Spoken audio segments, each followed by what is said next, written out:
اولیاء چشت میں جس بزرگ نے اپنے زمانے میں بڑا عروج پایا ان کا نام خواجہ قطب الدین بختیار کاکی ہے. سب بولیے رحمت اللہ تعالی علیہ. خواجہ قطب الدین یہ شہزادے تھے اور مرید ہوئے تو خواجہ معین الدین صاحب کے ساتھ ہی آ گئے دلی میں. خواجہ معین الدین صاحب کی بھی کیا بات، عطائے رسول ہند الولی، اور ان کے مرید تھے بابا فرید الدین گنج شکر رحمت اللہ علیہ. اور مجھے اللہ جانتا ہے مجھے عشق کی حد تک پیار ہے بابا فرید صاحب سے، بڑا میرا درد ان کے ساتھ. اور میں جتنا اس صوفی کو پڑھتا ہوں کم ہی لوگوں کو میں نے پڑھا ہے.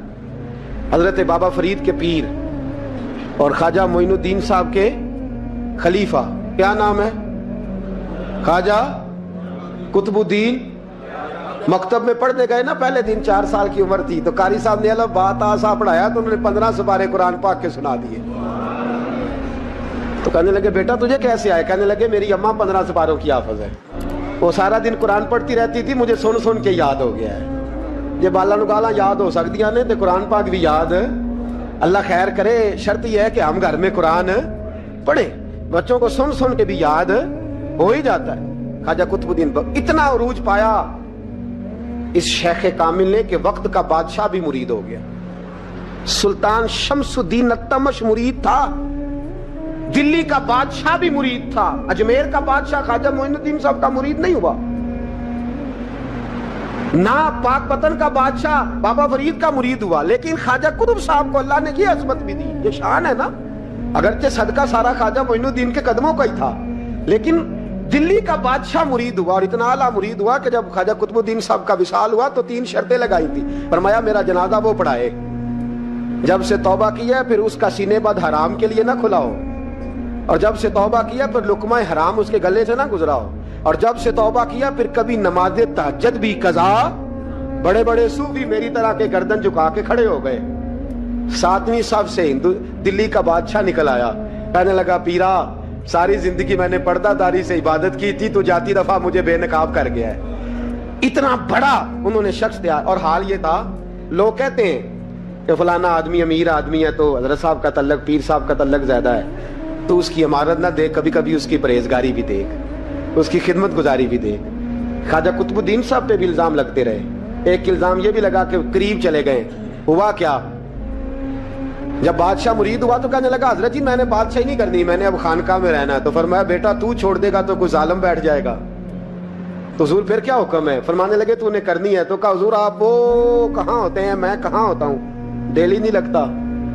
تو آپ فرمانے لگے میں ڈیرا اٹھا کے تیرے قریب لے آتا ہوں. خواجہ صاحب 1 کلومیٹر کے فاصلے پر ڈیرا اٹھا کے لے آئے.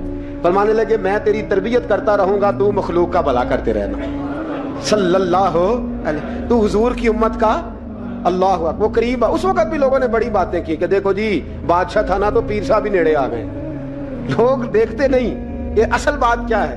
خیر وقت گزر گیا، بادشاہی مرید ہو گیا، تو پھر دلی سارے میں اسلام، اتنا عدل انصاف. ہندوؤں کو بات پسند نہ آئی، انہوں نے کچھ مسلمان خرید لیے. سلطان شمس الدین التمش بیٹھا ہے دربار میں. جاگ رہے ہیں نا آپ لوگ؟ سب کہیے صلی اللہ علیہ. بڑی غور سے سننے والی بات. ایک دن سلطان شمس الدین تمش دربار میں بیٹھا ہے، قاضی عدالت بھی بیٹھے ہیں، مقدمات سنے جا رہے ہیں. باہر سے رونے کی آواز آنے لگی، چیخنے چلانے کی. بی بی بیان کر رہی، کیا ہو گیا کیا ہو گیا. وہ ٹال لگے ہوتے تھے بادشاہوں کے، وہ بجنے لگے، زور ہونے لگا. بادشاہ نے کہا اس فریادی کو جلدی بلاؤ. وہ اندر عورت آئی تو چیخ چیخ کے رو رو کے اس نے اپنے کپڑے پھاڑ پھاڑ کے، برا حال، 2 مہینے کا بچہ. لوگ اس کی آہو زاری پر اس کی طرف متوجہ. بھی کیا ہوا، پانی پلاؤ بٹھاؤ، یہ کیا ہو گیا. کہنے لگی لٹ گئی، عزت برباد ہو گئی، تباہ کر دی گئی.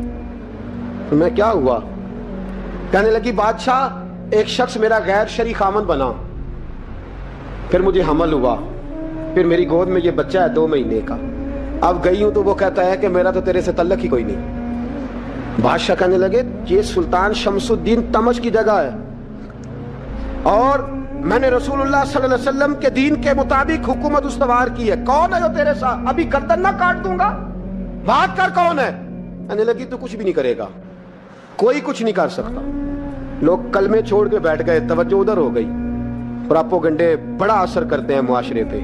رنگ ایسا عجیب ہے، انداز ایسا عجیب ہے.